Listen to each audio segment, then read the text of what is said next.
Beleza, pessoal? Dando sequência aqui, vamos primeiro conceituar algumas coisas, né? Eu vou usar o Draw.io aqui para demonstrar algumas correlações entre alguns componentes, né? Que talvez fiquem um pouco obscuros ou não muito claros para todos. Primeiro vamos definir que isso aqui é um servidor, tá? Servidor físico. Beleza? Um servidor físico que eu comprei, instalei no meu data center ou está aqui na minha empresa. E eu posso instalar alguns programas nesse servidor, né? Posso instalar o programa A feito em Java, o programa B feito em PHP e o programa C feito em Python. Nada me impede de fazer isso, né? Ele é meu, o servidor é meu, eu posso fazer o que eu quiser. Mas a questão é, eu vou ter uma máquina compartilhada com vários serviços, com responsabilidades diferentes, linguagens diferentes, que tem dependências diferentes também, numa mesma máquina. Isso não é muito legal, né? Eu posso gerar alguns conflitos, fora que eu tenho...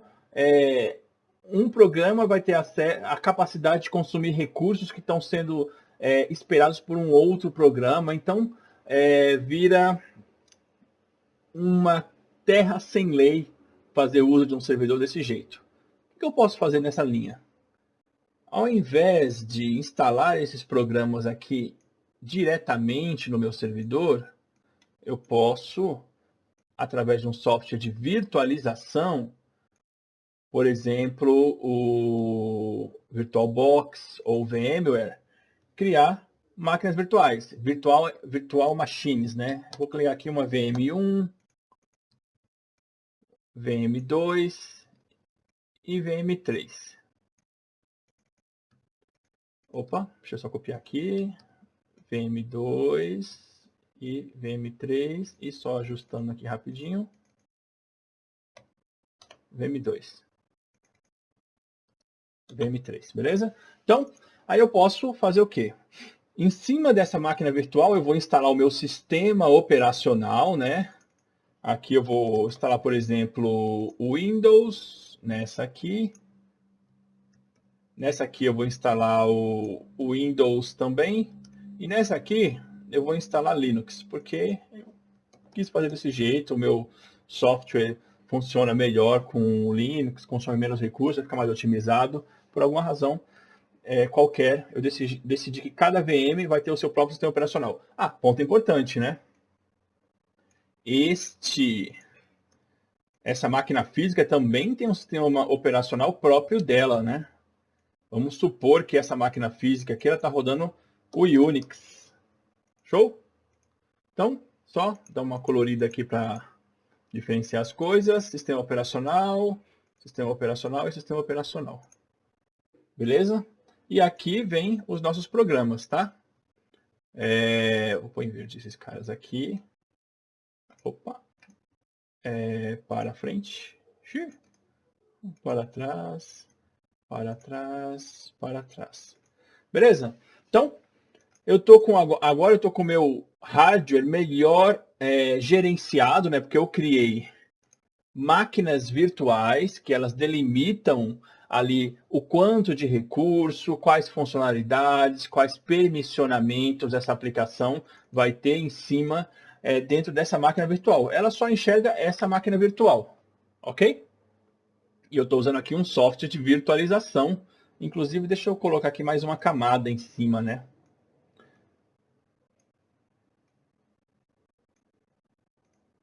Eu posso fazer o seguinte, porque aqui a gente vai ter um software de virtualização. Eita. Virtualização. Rodando aqui em cima, aqui na minha máquina física, né? Show.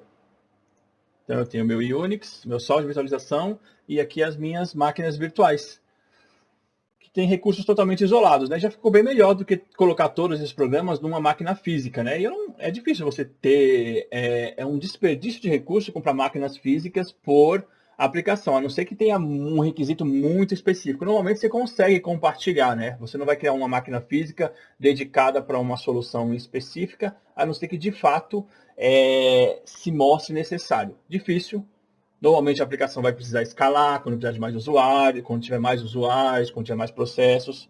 Então, virtualização normalmente atende. Agora, observe só que o que a gente tem aqui. A gente tem um sistema operacional, um software de virtualização, e para cada VM a gente tem uma instância, a gente instalou também um sistema operacional dedicado para cada VM. Pensa, a gente tem aqui no geral, a gente está queimando um pouco ou razoavelmente recursos da nossa máquina física, do nosso servidor, para rodar sistema operacional, para rodar o software de virtualização. Pode fazer sentido? Pode, mas a gente pode fazer algo ainda mais interessante quando a gente está falando de serviços, tá? Por exemplo, a gente está falando de uma abordagem de microserviços baseados em Java ou qualquer linguagem que for. Mas a gente tem uma outra estratégia que pode ser usada em conjunto com essa também, tá? Nada impede, que é fazer uso de containers. Vamos copiar essa imagem aqui e eu vou transformar isso numa arquitetura voltada para containers. Por exemplo, eu vou ter o meu servidor físico.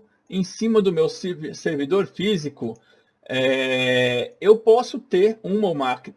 Vamos fazer assim. Inicialmente eu não vou ter máquinas virtuais, só para simplificar. E vou ter só o meu container. Container Docker. Certo? Esse container Docker, ele não vai necessitar de fato de um sistema operacional dedicado, completo. Ele vai ter uma camada de comunicação com o sistema do host, o sistema dessa máquina que está rodando em Unix, tá? Interface com SO do host. Eu não tenho liberdade, por exemplo, também de instalar qualquer sistema operacional aqui. Tá? Eu posso ter imagens baseadas em Linux, distribuições diferentes de Linux, mas tem que ter uma compatibilidade entre o que vai rodar aqui com o sistema operacional do host. Porém, isso aqui é muito mais light, tá? Só o fato de eu não ter um sistema operacional rodando para cada serviço me dá muito mais, como é que eu posso dizer? Flexibilidade e um uso mais interessante dos recursos da minha máquina, tá? Do servidor onde eu estou trabalhando. Então eu vou conseguir ter um volume normalmente muito maior, né, de containers rodando aqui, fora que eu posso de fato fazer uso de sistemas gerenciadores desses containers, trabalhar com Kubernetes, que pode escalar esses containers, né, criar réplicas, cópias de acordo com o consumo de dados, com o consumo desse serviço e reduzir essa quantidade de volumes de acordo com o consumo desse serviço também. É uma estratégia interessante. Um outro cenário que eu posso ter é o seguinte: ter o hardware físico. Dentro do hardware físico, eu administrar os recursos do meu hardware físico através de virtualização.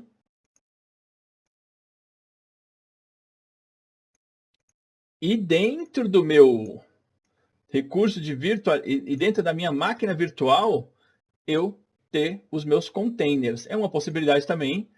Tem lugares que a gente trabalha assim. Quando a gente trabalha com cloud, por exemplo, né, é algo semelhante a esse. Porque quando você está alocando uma máquina, você não está pegando uma máquina física para você, né? Apesar de ser possível também, mas não é o caso padrão, né? Você está usando uma máquina virtual e lá você consegue rodar os seus containers.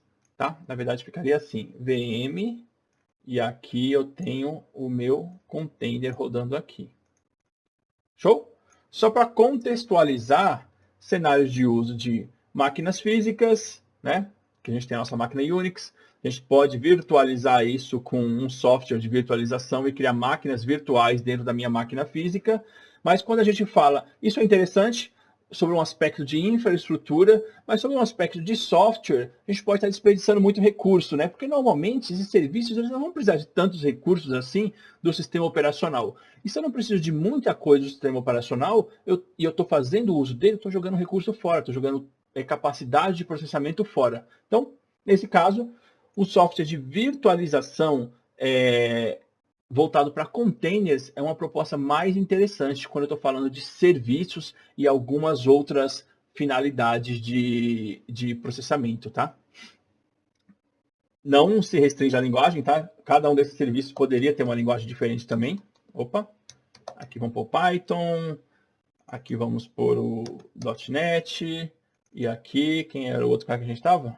O PHP, tá? A gente pode ter qualquer linguagem rodando ali em cima dos nossos serviços. Mas a questão é em cima dos nossos containers Docker. A questão realmente é essa. A gente tem um uso mais otimizado. Isso aqui é muito mais leve, tá? Uma máquina virtual a gente tende a medir isso aqui em gigabytes. Essa estrutura aqui de sistema operacional e todos os recursos necessários. Isso aqui, usualmente, tende a ficar na casa dos megabytes, tá? Imagens muito grandes, normalmente são uma exceção quando a gente está trabalhando com containers, ok? Uma visão geral sobre máquinas físicas, virtualização através de VMware, VirtualBox e containers, tá? Sendo que o software mais utilizado na parte de container hoje em dia é o próprio Docker. Show? É isso aí. Próxima aula a gente dá continuidade aí no nosso curso. Fechou? Valeu!